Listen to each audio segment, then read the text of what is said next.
C'est l'heure du JT de l'écho avec Karina Chabour. Bonjour Karina. Bonjour Hélène. Alors en cette fin d'année, on va s'intéresser à un grand sujet de 2011 et sans doute de 2012, c'est la survie de l'euro. Oui, instauré il y a tout juste 10 ans, l'euro connaît sa pire crise depuis sa création. Et la crainte d'un défaut grec et de l'explosion de la zone euro n'est plus un tabou. D'ailleurs, de plus en plus d'entreprises s'y préparent. Alors que signifierait cette fin de l'euro? Élément de réponse. Aujourd'hui, ces pesetas sont soigneusement gardées dans un musée. De belles pièces de collection que l'on pensait définitivement remisées. Mais 10 ans après son introduction, l'euro est en pleine crise, au point que son existence soit remise en cause. S'il fallait réintroduire la peseta ou toute autre monnaie, il faudrait fabriquer la masse monétaire à partir de zéro. L'Irlande, la Grèce ou le Portugal, la crise de la dette a déjà fait plusieurs victimes. Et les dirigeants de l'Union européenne ont du mal à trouver des solutions. La fin de l'euro reste un scénario de science-fiction, mais il n'est plus tabou pour les économistes. Il me semble raisonnable que les personnes, les entreprises et les gouvernements de la zone euro aient aujourd'hui un plan B et se préparent à ce qu'il pourrait arriver au scénario qui se présenterait si l'euro se désagrégeait. Dans tous les cas, il s'agirait d'une option coûteuse qui pourrait entraîner une baisse du PIB de la zone euro de 1% en 2012 et de 2,5% en 2013, soit l'équivalent de la récession des années 2008-2009. Le scénario de la rupture touchera de manière très asymétrique les pays du noyau dur de l'Europe et ceux de la périphérie.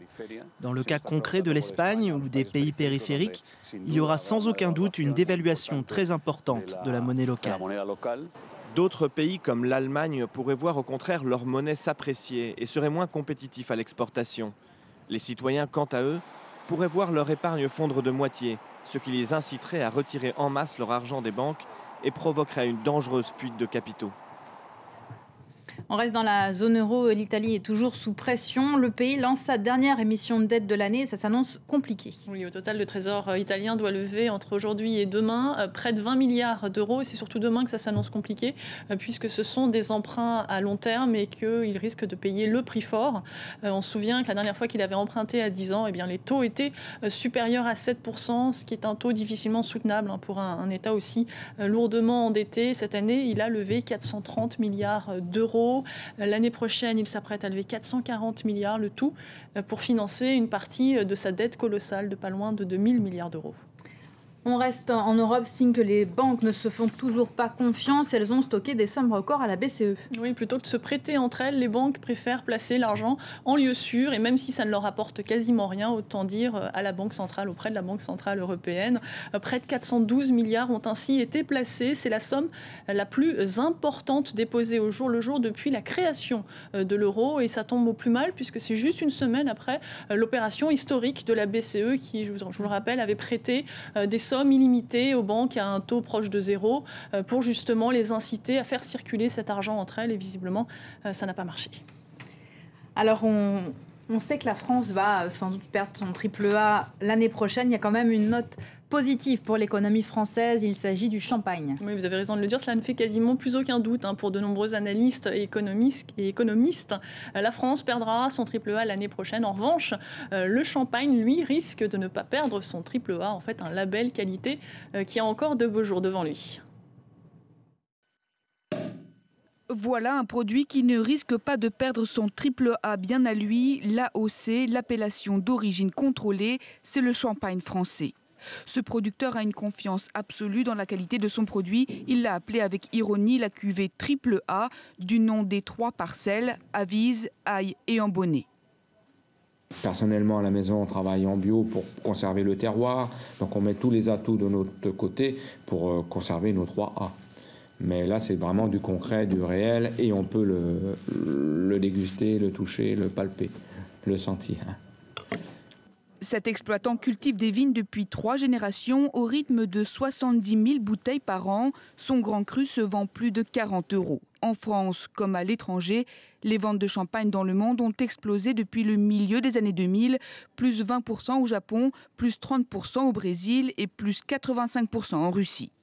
On produit, on travaille la vigne toute l'année, il fait chaud, il fait froid, on récolte les raisins, on met en bouteille, on va pouvoir déguster les vins les sentir, les avoir en bouche. Donc ça, c'est du réel, c'est du concret.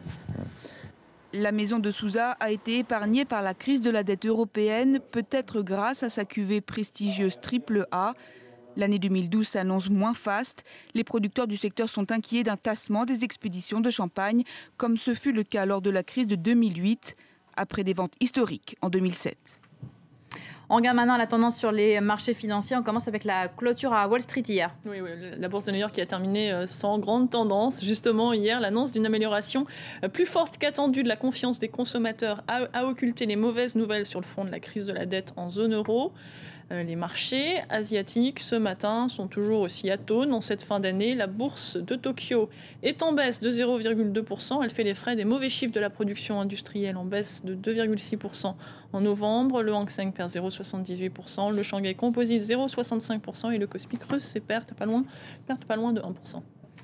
Et ça nous amène à la santé de TEPCO, l'électricien japonais qui est bien sûr en difficulté depuis le séisme et le tsunami de mars dernier. Oui, 9 mois après la catastrophe de Fukushima, un rapport d'experts indépendants met clairement en cause l'exploitant de la centrale, mais aussi le gouvernement pour leur manque de préparation et d'organisation. TEPCO réclame une rallonge au gouvernement pour faire face aux coûts de réparation et indemniser les victimes. L'hypothèse d'une nationalisation semble chaque jour un peu plus se rapprocher pour l'entreprise. La politesse est d'usage, mais le rapport d'État promis hier au Premier ministre japonais est accablant. La catastrophe nucléaire aurait pu être beaucoup moins grave. Avant, comme après le tsunami, la liste des erreurs humaines est longue. Première faute reprochée à la compagnie TEPCO, avoir sous-estimé le risque. Rien n'avait été envisagé pour résister à une vague de 14 mètres de haut. Se justifier en expliquant que la vague était au-delà de tout ce qui était prévisible, c'est simplement un déni de responsabilité, explique le chef des experts. Deuxième faute au moment de la catastrophe. La fusion des réacteurs qui a provoqué les rejets radioactifs pouvait être limitée, mais à condition de faire les bons choix techniques. Or, non seulement le personnel était mal formé, mais la hiérarchie s'est avérée défaillante. Une telle pagaille en fait que des résidents de Fukushima ont même été envoyés vers des zones radioactives au lieu d'être évacués. Pour ces erreurs, TEPCO va devoir payer. Des experts estiment les indemnités à plus de 42 milliards d'euros. La compagnie ne pourra pas régler une telle somme sans des aides publiques et pourrait du coup être nationalisée. Ironie du sort, ce sont donc les contribuables japonais qui risquent de payer une bonne partie de la facture. Une info étonnante, si vous avez l'habitude de prendre l'avion, vous pouvez désormais choisir votre voisin en fonction de son profil LinkedIn ou Facebook. Oui, fini les bébés qui crient ou les voisins qui prennent toute la place. Ça vous intéresse d'autant plus que vous êtes sur le point de prendre l'avion. À partir de l'année prochaine, la compagnie néerlandaise KLM prévoit l'option choisir son compagnon en fonction de ses centres d'intérêt ou de ses relations d'affaires que vous pouvez regarder sur Facebook ou encore sur LinkedIn. L'application, et ça je ne le savais pas, existe déjà chez Malaysian Airlines, mais aussi sur le site de réservation en ligne de la SNCF ID TGV qui propose lui aussi les services d'un modérateur pour éviter toutes les dérives. Et puis on poursuit notre série des classements 2011. Aujourd'hui, on s'intéresse aux films les plus piratés. Oui, le site spécialisé Torrent Freak propose un top 10 de ces films les plus piratés. Et sans grande surprise, en numéro 1, enfin même dans ce top 10, on trouve essentiellement des blockbusters américains. À savoir en première position Fast and Furious 5 avec plus de 9,2 millions de téléchargements. En fait, c'est beaucoup moins que les 16 millions de téléchargements qu'avait emporté Avatar l'année prochaine. C'est donc peut-être une bonne nouvelle. Arrive derrière Very Bad Trip et Thor. Et la bonne nouvelle, c'est justement au total, ces 10 films ont été nettement moins piratés que les 10 films les plus piratés l'année dernière. C'est peut-être le signe que la multiplication de l'offre légale porte ses fruits. Et puis c'est toujours mieux d'aller au cinéma. Merci beaucoup. Absolument. Karina, restez avec nous. Tout de suite, c'est la météo.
Les observateurs. Salut à tous et bienvenue aux observateurs. Un regard différent sur l'actualité.